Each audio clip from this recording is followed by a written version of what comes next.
All right, welcome back. It is the 2017's Top Tech Trends, and I have a great panel here. We're not just diving into the issue of Bitcoin. Cryptocurrencies, we have quite a number of them. There are over 1,000. Bitcoin, Ethereum, Ethereum Classic, all those, but Bitcoin is just the mother of them all. Think of it as the US dollar. So, Sam Moshira, we were discussing the whole issue of Bitcoin behind the scenes. You guys are now quiet. But Bright was trying to help us understand the different ways that you can go about Bitcoin in the right way. Yeah. Let's talk about governments. The reason why banks and governments are against it. And it's the issue of blockchain where you don't need a third party. Yes. Japan is one of the governments that has recognized Bitcoin and people are using it the right kind of way. It's the reason why we've seen even the value go up. What were your thoughts on this and government saying, no, don't use Bitcoin? Well, of course, you know, the government needs a way to control and regulate things. That's the way the system has been made. Blockchain disrupts that system automatically. And that means the government has no control, one, on where you're spending, how you're spending it, and, okay, are you paying taxes on it? So there is a big cloud towards that when you look in the government side of it. But a lot of people actually are liking the blockchain technology coming to Bitcoin because now I can be able to trade, God knows, whatever country I want to trade in and buy whatever I want to buy from whatever company that's accepting the Bitcoins. And is there taxes involved in it? Not really. No, for it to be taxed, the government has to recognize it. Yeah, so that's why you find the governments are a little bit skeptical because now you're actually taking away from them. If all the governments in the world were, for example, to say they're going to take the Bitcoin mode of payment, then how will they be making the revenue? And the thing is, from my understanding and my research on cryptocurrencies and Bitcoin more specifically, the reason why it was even created back in 07, 08 when the world crash market happened. And the whole point is that you see paper loses its value. Yes. Governments can overprint themselves. Yeah. Classic example, Zimbabwe. Yeah. Here you have Bitcoin, it's limited to 21, 22 million of them. Yeah. So it's limited in supply and it's going up in demand. And we don't need a third party. Nakamoto, the person behind it, the whole idea is to give power back to the people. Yeah. Anastasia, what are your thoughts on this whole Bitcoin craze? Well, for me, what I see is that sometimes you have Bitcoin where guys are mining it illegally, like hackers and all that. So there's that way that you actually try and find out, is it really a good thing? Because I feel like, for example, Japan, they're probably doing it in the right way. They're using it. But if it came to a country like Kenya, how sure are we that we would be having like legal transactions happening? Bright. Can I mine Bitcoins without joining somebody else? Because the thing I say that is that we've seen the stories where you have this one individual has the machines in their home and they're mining Bitcoin or any other cryptocurrency outside there. But this is the thing about mining. The electricity, the internet, can an individual and one person mine? You can. People are doing it. In 2017, in 2008, yes. Even I did it. In 2017. A few weeks ago. So the thing is, you see, I might be paying an electricity bill for that. But talk about there was actually a Kenyan who actually has the 10 machines. Rigs. The rigs he has, all he needs is solar power. That's crazy. So take that to the river. It's perfectly legal because all the codes are publicly available.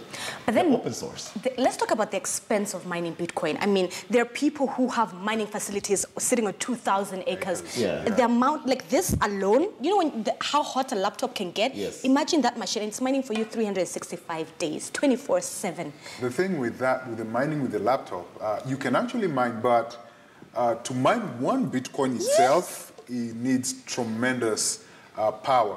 But you can still mine now the small bits of the Bitcoins where Bright is telling us he was able to make, was it 1,500 shillings. Kenya shillings. But now right now Bitcoin is like what? 10 grand? $14,000? Yes. So now, to get that $14,000 on one, you have the guy who did the CNN thing himself, his own rig, wasn't being able to even mine one Bitcoin. That's the thing. Mining is very competitive. You see, he can't mine. Mining back in the day, I had Bitcoin about 4 or 5 years ago, but I lost the phone. Yeah. Right now. You had about Bitcoin 4 or 5 years ago? Yeah, it was worth a lot. It's worth a lot of money right now. I feel bad. But the thing is, like somebody actually bought a rig, his own rig, worth 800,000 Kenya shillings. Yes. Right? And in the first 1 month of mining, after paying electricity bills and everything, he made about 250,000 Kenya shillings. So in the next four months, he should be able to recoup all that money.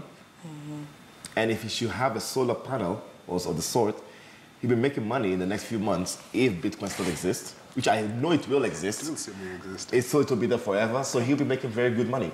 Now, people are trying to do this, to replicate the same thing, and it's not illegal. That's what I'm trying to say. It's not illegal. It's not illegal, yeah.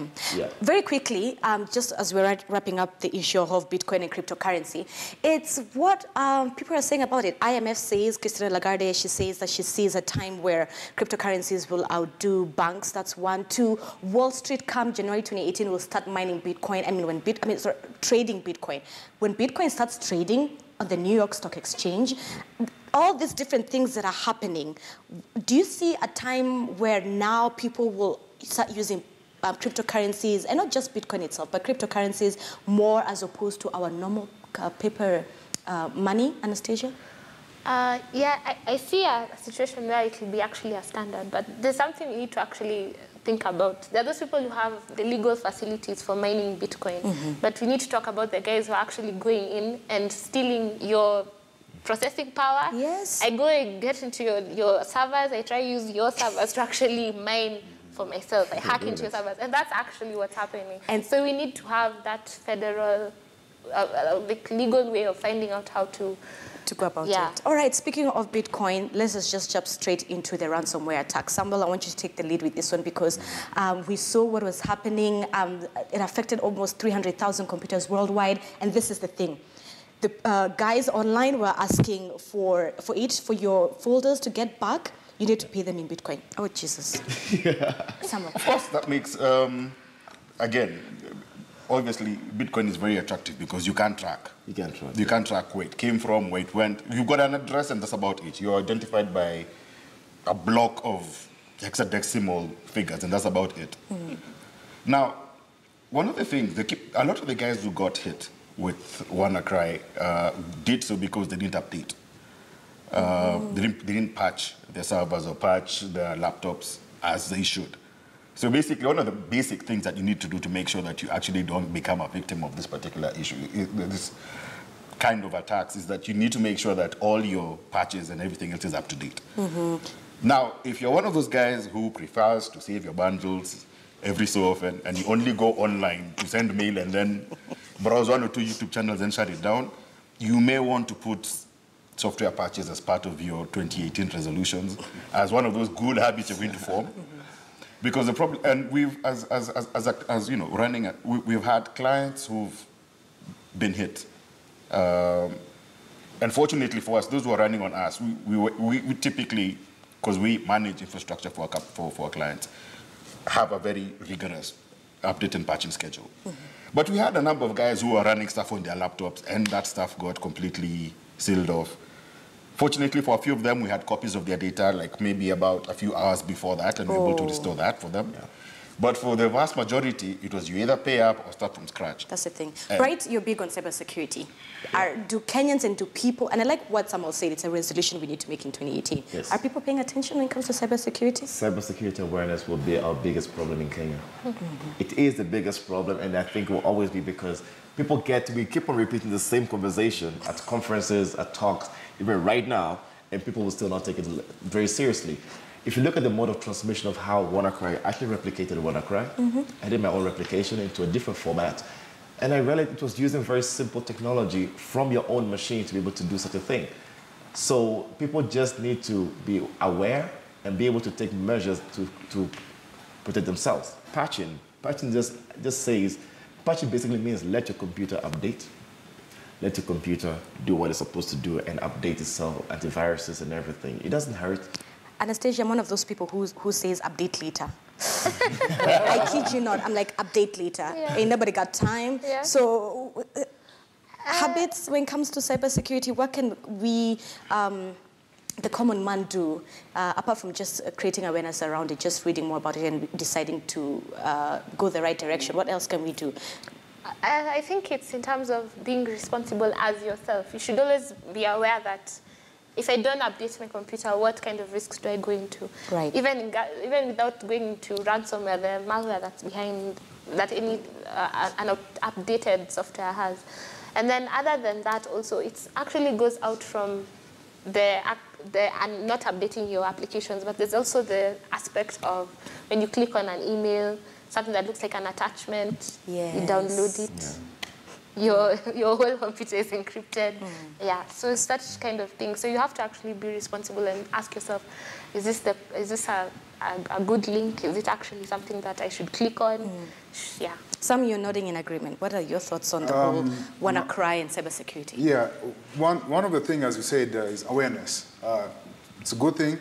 Let people be aware, do your patches. But even though all that is done, truth be told, people know how to mask. Attacks are being done, as you can see, on a daily basis. There are people who are really sitting down behind their computers and thinking, what's the best way I can actually fool the person behind the endpoint and get into the system? And you may just fall prey of it. One of the other things I'll definitely say is invest. Invest in solutions that will enable organizations to capture these things way before it happens, or when they're about to happen, you know? Yeah. Because you find that as much as we go out there and sensitize people about cybersecurity, and you have classes, and again, you come and patch up your computers, as you said, someone will throw an email. Someone will walk into your company with a mobile phone, hop on into your Wi-Fi, and you do not know, because, you know, he's my friend. You know, Brian is my friend, Sam is my friend, we're all friends here. This is the password to KTN guest Wi-Fi. And I have a malicious code into it. Once it hops into the network, boom. That's it. That's it. All right. Do you have a security solution that will actually be able to target these devices way before they hop into your system? Stop this malicious code from executing before they cause havoc into your system. So invest. I think is the biggest thing that we as Kenyans need to start talking right now before we head into 2018. Okay, so ladies and gentlemen, we need to close up. Closing remarks, I'll begin with Bright, short and precise. Cyber resilience. We've way past cyber security these days. We have cyber resilience, which we have to be resilient to be able to predict what's going to come later. Right. Yeah. Anastasia?